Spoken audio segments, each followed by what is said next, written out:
Entrega para Deus. Você já ouviu isso? Provavelmente já tentou e continuou acordado às 2 da manhã com o peito apertado, olhando para o teto. Aí vem a conclusão que quase todo mundo tira sozinho no escuro sem falar para ninguém. Ah, deve ser a minha fé, porque se eu confiasse de verdade eu não estaria assim. Eu quero te contar uma coisa antes de qualquer versículo. Em 2021, eu estava recém-casada e trabalhando na linha de frente, numa UTI lotada de pacientes graves com Covid-19, todo dia. Dor no ombro, tensão que não soltava, uma insônia que foi apertando até que eu, que cuido do corpo dos outros para viver, precisei de um comprimido para conseguir dormir. Algo impensável para mim até ali. E eu não estava orando menos naquele ano, eu estava carregando mais. É isso que quase ninguém te fala. Nos próximos 20 minutos eu vou te mostrar por que só a entrega para Deus falha, o que é que a Bíblia diz que precisa acontecer antes disso e uma frase que talvez incomode parte de vocês lá pelos 6 minutos. Fica comigo, principalmente se você achou que o problema era você. Abra sua Bíblia em 1 Reis 19 e olha de onde Elias vem. Ele acabou de chamar fogo do céu. Ele acabou de enfrentar centenas de profetas e ganhar. É o topo da carreira profética dele. Página seguinte, ele tá correndo. Ele foge um dia inteiro, deserto adentro, senta debaixo de um arbusto e pede para morrer. O homem que chamou o fogo do céu pede para Deus tirar a vida dele. Agora presta muita atenção no que é que Deus faz. Deus não repreende. Deus não pergunta sobre a fé dele. Deus não manda ele orar. Deus não cita nenhuma promessa. Deus deixa ele dormir. E aí um anjo toca nele e dá comida. Ele come e dorme de novo. E volta uma segunda vez e dá comida de novo. 2 rodadas de sono e comida antes de uma única palavra sobre missão. E quando finalmente vem a conversa, a pergunta não é onde está a sua fé? A pergunta é, o que é que você está fazendo aqui? E a resposta de Deus não vem no vento, não vem no terremoto, não vem no fogo, vem no som suave e delicado. Escute isso aqui com calma, porque muda tudo. A primeira providência de Deus no homem mais espiritual da geração dele foi fisiológica. Sono, comida, silêncio. Se Deus fez isso com Elias, você pode parar de achar que estar cansado é um veredito sobre a sua vida espiritual. Antes de eu prosseguir, eu preciso parar num assunto que é muito sério. E eu vou falar isso como uma fisioterapeuta e professora, não como criadora de conteúdo. Se o que você está vivendo já passou de umas semanas, se você não está dormindo, se você perdeu o gosto por coisas que você gostava, se você já pensou, mesmo que rápido, que seria melhor não estar aqui, esse vídeo não substitui tratamento. E nenhum vídeo substitui. Procure um profissional, psicólogo, psiquiatra, um posto de saúde mais perto de você. E se a coisa apertar agora, existe um serviço chamado CVV, o Centro de Valorização da Vida, que atende no 188. A ligação é gratuita, 24 horas, todos os dias, com sigilo e anonimato. Eles não têm vínculo religioso nenhum. Você não vai ser julgado. E olha como isso conversa com o que a gente acabou de ler. Deus alimentou e fez o profeta dormir antes de falar de missão. A primeira coisa que ele providenciou foi cuidado com o corpo. Então, o remédio não é falta de fé. Terapia não é falta de fé. Dormir não é preguiça. Segue aqui comigo. Agora, a parte que eu avisei que talvez incomode. A Organização Mundial da Saúde classificou esgotamento profissional na CID-11. E olha onde é que ela colocou, fora das doenças, num capítulo chamado Fatores que influenciam o estado de saúde ou o contato com serviços de saúde. A definição é a seguinte: síndrome que resulta de estresse crônico no trabalho, que não foi gerenciado com sucesso. 3 dimensões: esgotamento de energia, distanciamento mental do trabalho com negativismo e cinismo, e queda na sensação de eficácia. Agora, a parte que ninguém no meio cristão comenta. A leitura que veio junto dessa classificação, inclusive de associações médicas, foi direta.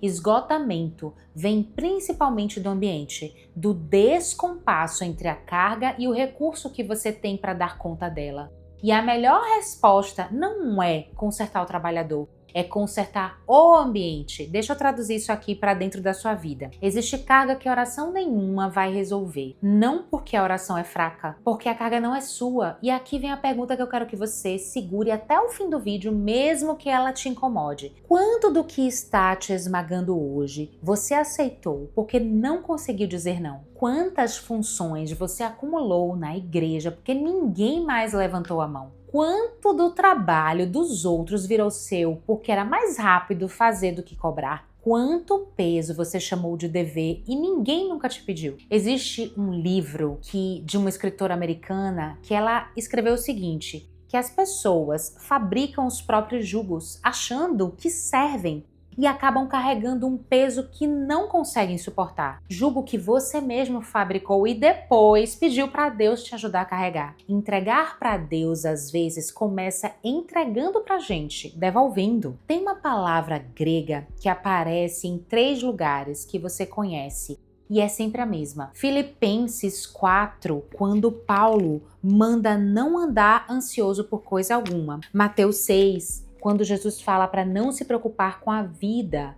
E 1 Pedro 5, quando Pedro manda lançar sobre ele toda a ansiedade. A palavra é merimina. E o sentido que ela carrega não é exatamente peso, é ser puxada em direções diferentes, repartida, dividida. Para aí, pensa nisso, porque peso a gente até aguenta, peso a gente até coloca no chão e descansa um pouco. Divisão não. Divisão não deixa você estar inteiro em lugar nenhum.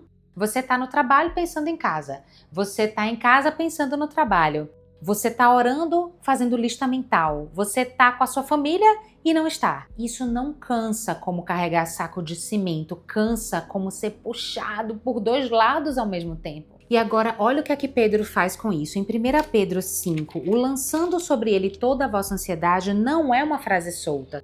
Na construção grega, ele vem grudado no humilhem-se. O lançar é a maneira de fazer o humilhar-se. Ou seja, isso aqui é duro. Segurar a preocupação é uma forma de orgulho. É achar que depende de você. É achar que se você soltar a carga, cai. E aí vem um alívio que é grande. Você não tá falhando numa técnica espiritual. Você tá cansado de ser o Deus da sua própria vida. E esse cargo nunca foi seu.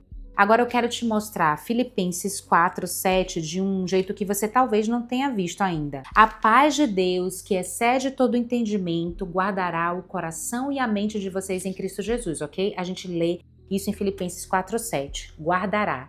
Essa é a palavra. No grego é phoreo e não é uma palavra religiosa, é militar. Significa montar guarnição, postar sentinela.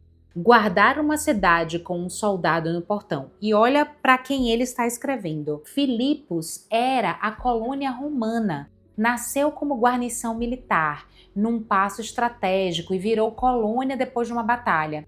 A cidade era cheia de soldado na ativa e de veteranos. Quando Paulo escreve Phoreo, aquela igreja não precisava de explicação.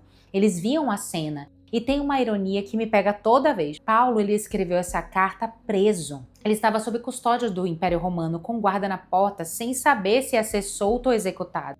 E ele pega justamente o vocabulário militar dos caras que estavam vigiando ele e escreve que a paz de Deus monta guarda no seu coração. E agora entenda que a imagem. Paz não é ausência de ameaça. O soldado dentro da guarnição não dorme porque o inimigo foi embora, ele dorme porque tem alguém no portão. Você não vai ficar em paz quando os problemas acabarem, você fica em paz quando entende quem está no portão. E tem mais uma coisa que muda a leitura. Filipenses 4, no versículo 6 ao 9, é uma sequência. Não um versículo bonito para estampar numa caneca nem numa camiseta. O 6 é a instrução. Não ande ansioso, ore. O 7 é o resultado. A paz monta guarda. O 8 é no que pensar. E o 9 é praticar. 4 passos. A gente só decorou o do meio. Então, vamos pro prático. 3 coisas e a ordem importa, porque quase todo mundo começa pela terceira. Primeira coisa, cortar carga antes de aprender a carregar melhor. Pega um papel e faz 2 colunas. Coluna 1, o que é meu. Coluna 2, o que eu peguei e o que não é meu. Agora vem a parte difícil e é a parte que a maioria foge. A coluna 2 não se resolve com oração. Ela se resolve com conversa. Cada linha da coluna 2 tem um nome de pessoa junto. E uma frase que você vai ter que dizer para essa pessoa. O Salmo 55 diz para lançar o teu cuidado sobre o Senhor. E o verbo hebraico ali é de arremesso, é jogar longe. Não é depositar com cuidado na mesa de Deus para continuar de olho. Você não entrega segurando. Segunda coisa, entender que o jogo é peça de 2. Mateus 11. Jesus chama os cansados e sobrecarregados e a imagem que ele usa é um jugo. Jugo não existe para um animal só, ela é peça de dois, sempre foi.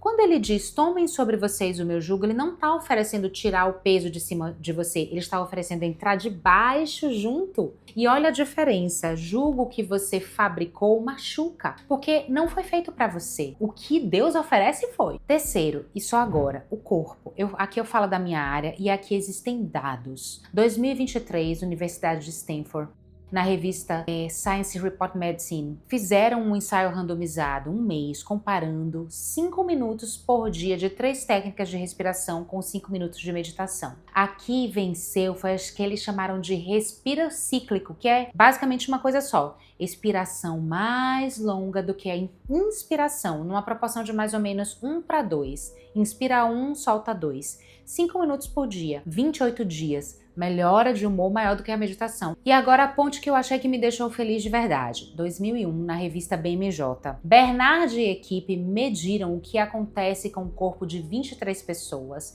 durante recitação ritmada de oração. A respiração espontânea delas era de 14 por minuto. Durante a recitação caiu para 5,6, sem metrônomo, sem instrução, sem ninguém mandando respirar devagar. E tem um detalhe que eu amo, falar solto, conversar normal, deixou a respiração mais regular que o normal. Mas a recitação ritmada deixou a respiração tão regular quanto o metrônomo. Ou seja, falar não acalma, falar em ritmo, e isso sim é o que acalma. Então, quando você lê um salmo em voz alta e devagar, você não está só lembrando de uma verdade, você está fazendo o seu corpo entrar num ritmo que ele já tinha. Salmo 23, antes de dormir, em voz alta, sem pressa, respirando no fim de cada frase, é oração e é fisiologia ao mesmo tempo, e as duas coisas são de Deus. Literalmente, é você orar com salmos. Faça isso, testa e veja o que é que acontece. E agora, eu volto para mim. Sabe o que é que me tirou daquele buraco em 2021? Não foi técnica. Foi eu parar de achar que dava conta e mudar o que estava em volta. Primeiro, o que estava me consumindo. Depois, a rotina. E só depois os hábitos, um de cada vez, devagar e não todos ao mesmo tempo. Nessa ordem, nunca ao contrário. Agora eu vou fazer uma coisa que quase ninguém faz num vídeo desses. Eu vou te dizer onde eu não tenho prova. Primeiro, oração não tem mapa cerebral confiável.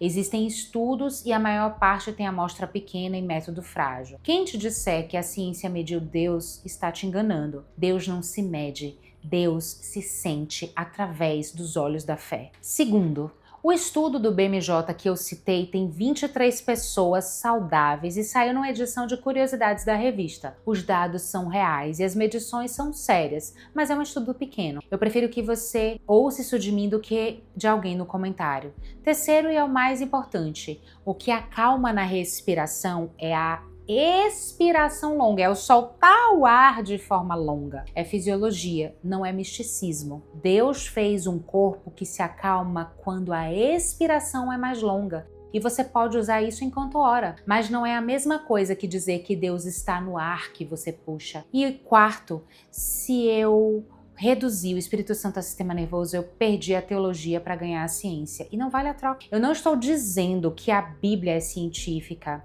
Eu estou dizendo que ela conhece o ser humano de um jeito que a ciência só foi confirmar depois. E que tem coisa aqui na Bíblia que nenhum aparelho vai medir. Eu quero terminar voltando para 2021. Naquela época, se alguém tivesse me falado entrega para Deus, eu ia sorrir e continuar acordada. Não porque eu não acreditava, mas porque eu estava entendendo a frase errada. Eu achava que entregar era conseguir não sentir mais o peso, e entregar não é isso. Entregar é parar de carregar tudo sozinho. Eu não tomo mais aquele comprimido. Não foi de um dia para o outro. E não foi porque eu orei mais forte. Foi porque eu mudei o que estava me consumindo. E o corpo foi voltando no tempo dele. Eu me tratei. Olha, Jesus não disse, venham a mim e eu tiro o peso de vocês. Ele disse, tomem sobre vocês o meu jugo.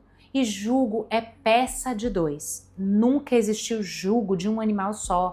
Ele não está oferecendo te livrar da carga, ele está oferecendo entrar debaixo dela com você. E a diferença entre carregar sozinho e carregar acompanhado não é o peso, é se você aguenta a distância. Agora, o que eu quero de você? Não vou pedir para comentar uma palavra bonita, eu quero uma coisa mais concreta e é sobre a coluna 2. Escreve aqui embaixo uma carga que você vai devolver essa semana e para quem. Não precisa dizer o nome da pessoa, mas escreve o que é. Porque enquanto isso ficar só na sua cabeça, vai continuar sendo seu. É isso. Por hoje é só. Nos vemos por aí em breve. E eu te vejo no próximo vídeo.